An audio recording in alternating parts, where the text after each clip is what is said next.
بسم اللہ الرحمن الرحیم. My name is Vanita and I'm working as a marketing executive. مجھے سے پوچھنا تھا کہ میں نے سنا ہے one of my Muslim friend سے کہ آفٹر ڈیتھ سارے مسلمز جو ہے وہ ہیون میں جاتے ہیں and whoever is non-Muslim will go to hell. So I wanted a clarification on this point کہ ہر ایک کی آفٹر ڈیتھ جو ڈیسائیڈ ہوتا ہے وہ اپنے کرم پر ہوتا ہے. تو مجھے اس بات کے اوپر کلیریفیکیشن چاہیے تھے کہ why all Muslim will go to heaven and non Muslim will go to hell. If at all we do good deeds, like if non-Muslim also does good deeds, why they will go to hell? بہن نے اچھا سوال پوچھا ہے کہ ان کی ایک سہیلی نے کہا کہ مسلمان آخرت میں جنت میں جائیں گے، غیر مسلم دوزخ میں جائیں گے. مسلم مطلب وہ جو امن حاصل کرتا ہے، اللہ سبحانہ و تعالیٰ کے احکامات کے مطابق چلتا ہے، قرآن اور صحیح حدیث پہ عمل کرتا ہے، اسے کہتے ہیں صحیح مسلم. یہ بالکل صحیح ہے کہ جو عملی طور پہ صحیح مسلمان ہے وہ انشاءاللہ جنت میں جائے گا. لیکن آپ کا سوال تھا کہ جو غیر مسلم اچھے اعمال کرتے ہیں وہ کیوں نہیں جنت میں جائیں گے؟ بہن، جنت میں جانے کے لیے 4 شرائط ہے. جب میں میرا 10 اسٹینڈرڈ پاس کیا، میں سینٹ پیٹرز اسکول سے فارغ ہوں، جب میں ICSE میں تھا 10ویں میں، میرے ایگزامینیشن میں 6 کمپلسری سبجیکٹس تھے: English, mathematics, science, geography, history, Hindi. 6 subjects compulsory. 6 subjects میں پاس ہونا کمپلسری ہے. اسی طریقے سے انسان کو جنت میں جانے کے لیے 4 شرائط ہے. یہ لکھا ہے سورہ العصر میں، سورہ نمبر 103 آیت نمبر 1 2 3، جس میں اللہ تعالیٰ فرماتے والعصر ان الانسان لفی خسر الا الذین آمنوا وعملوا الصالحات وتواصوا بالحق وتواصوا بالصبر. اللہ سبحانہ و تعالیٰ قسم کھا رہے ہے وقت کی، عصر کی. بے شک انسان خسارے میں ہے. صرف وہ لوگ جو 4 چیز میں سفلتا پاتے ہیں وہ لوگ خسارے میں نہیں ہیں. اور یہ 4 چیزیں ایمان، عمل صالحات، وتواصوا بالحق، وتواصوا بالصبر. جس طریقے سے مجھے 10 اسٹینڈرڈ پاس کرنے کے لیے 6 سبجیکٹس میں پاس ہونا کمپلسری ہے. مثال کے طور پہ اگر مجھے mathematics, English, history, geography, science میں 99% مارکس ملتے ہیں، 99%، اور ہندی میں صرف مجھے 10% ملتے ہیں، اینڈ پاسنگ مارکس از 40%. پاس ہونے کے لیے 40 مارکس کی ضرورت ہے. اگر ایک سبجیکٹ میں، ہندی میں مجھے 10% مارکس ملتے ہیں اور باقی 5 سبجیکٹ میں 99% مارکس ملتے ہیں، کیا میں 10 اسٹینڈرڈ پاس کروں گا کہ نہیں؟ بہن، میں آپ سے پوچھنا چاہتا ہوں، کیا میں 10 اسٹینڈرڈ میں سفلتا پاؤں گا کہ نہیں؟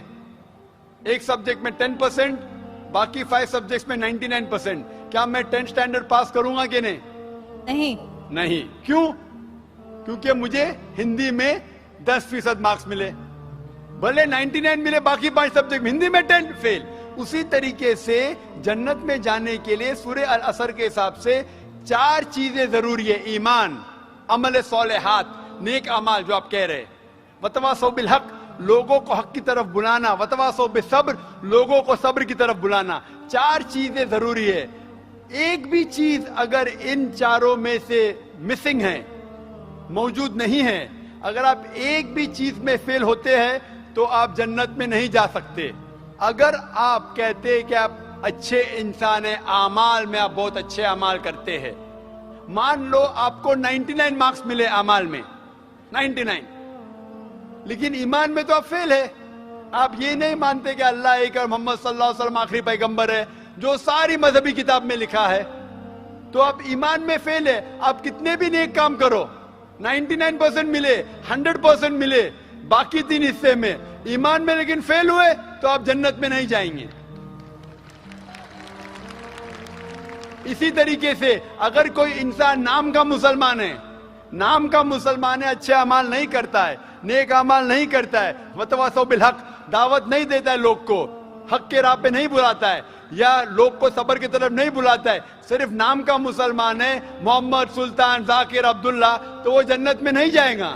اسے جنت میں جانے کے لیے ایمان, عمل صالحات, وتواصوا بالحق وتواصوا بالصبر, چاروں چیز کی ضرورت ہے. اسی لیے آپ اعمال کتنے بھی اچھے ہیں, اگر ایمان نہیں ہے کہ اللہ ایک ہے اور اللہ کے علاوہ کسی کی عبادت نہیں کرنا چاہیے, اور ایمان نہیں ہے کہ محمد صلی اللہ علیہ وسلم آخری پیغمبر ہے, تو آپ جنت میں کبھی بھی نہیں جائیں گے. بہن, کیا آپ میرے جواب سے سہمت ہے؟ Yes. Thank you for clarifying the point. You're most welcome. جی بھائی, مائک نمبر 1 سے اگر کوئی سوال ہو تو کریں. نمستے, میرا نام رمیش بھنڈارے ہے اور میں پروفیشن سے ٹیچر ہوں. تو میں نے سنا ہے کہ محمد پیغمبر جی نے چاند کی طرف انگلی دکھا کر چاند کے 2 ٹکڑے کیے ہیں, لیکن ابھی فی الحال انسان چاند پہ جا کر آ چکا ہے, تو یہ سائنٹیفکلی پروو ہو چکا ہے, یہ جاننا چاہتا ہوں میں. بھائی صاحب نے مجھے نمستے کہا. قرآن کی آیت ہے سورہ نساء سورہ نمبر 4 آیت نمبر 86 میں, کوئی بھی آپ کو اگر وش کرتا ہے تو اس کو اور بہترین طریقے سے وش کرو, یا کم از کم اتنا. آپ نے کہا نمستے, میں آپ کو پھر سے نمستے نہیں کہہ سکتا ہوں. کیوں؟ نمستے کے معنی ہے کہ میں آپ کے آگے جھک رہا ہوں. ادم نممے مطلب آپ کے آگے جھک رہا ہوں. جھکنا صرف ہے ایشور کے سامنے. تو میں کہوں گا میرے آگے جھکنا حرام ہے, اس لیے میں کہوں گا السلام علیکم, آپ پہ سلامتی ہو. یہ سب سے بہترین طریقہ ہے. اسی لیے میں نمستے کا جواب نمستے, کیونکہ میں نمستے کے معنی جانتا ہوں. اکثر ہندو نمستے کے معنی جانتے بھی نہیں. نمستے آتا ہے ادم نممے سے, آپ میرے سب کچھ ہے, میں آپ کا سب کچھ نہیں ہوں. کچھ آپ کو ہدایت دے سکتا ہوں, ہدایت دینے والا اللہ سبحانہ و تعالیٰ. ہاں, تو اسی لیے میں نمستے کا جواب دوں گا السلام علیکم, اللہ کی سلامتی آپ پر ہو. آپ کا سوال تھا کہ محمد صلی اللہ علیہ وسلم چاند کے 2 ٹکڑے کر چکے ہیں, انسان چاند پہ جا چکا ہے, تو سائنٹیفکلی یہ ثابت ہوا کہ نہیں چاند کے 2 ٹکڑے ہوئے کہ نہیں. قرآن کی آیت شق القمر کی کئی حدیث ہے. ہم مانتے ہیں کہ یہ معجزہ تھا جو اللہ نے کیا. معجزہ کیا اللہ نے محمد صلی اللہ علیہ وسلم کے ذریعے.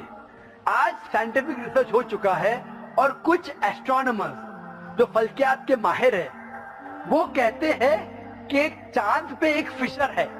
فشر مطلب ایک لکیر ہے.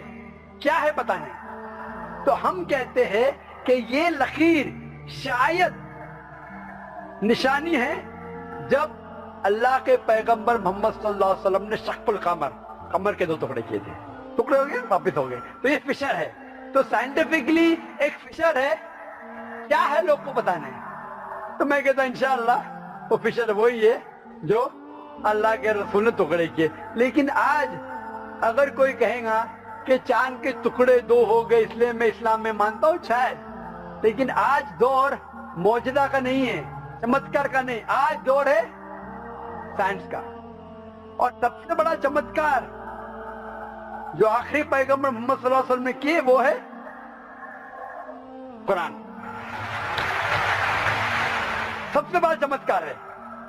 تو میں تقریر دی تھی سب سے پہلے بار پونا میں, اسمبلی ہال میں, قرآن اور جدید سائنس. اس کے ذریعے پتا چلتا ہے کہ قرآن ہم ثابت کر سکتے, اللہ کی کتاب تب بھی ثابت کر سکتے تھے, آج بھی اور تا قیامت تک. تو یہ مین چمتکار ہے. کوئی بھی انسان پڑھے گا, اگر آپ کو ادبی نے ترجمہ پڑھی ہے اور اگر صحیح نیت سے پڑھیں گے, آپ کو اللہ تعالیٰ ہدایت ضرور دے گا. ہدایت مطلب صحیح راستہ دکھانا.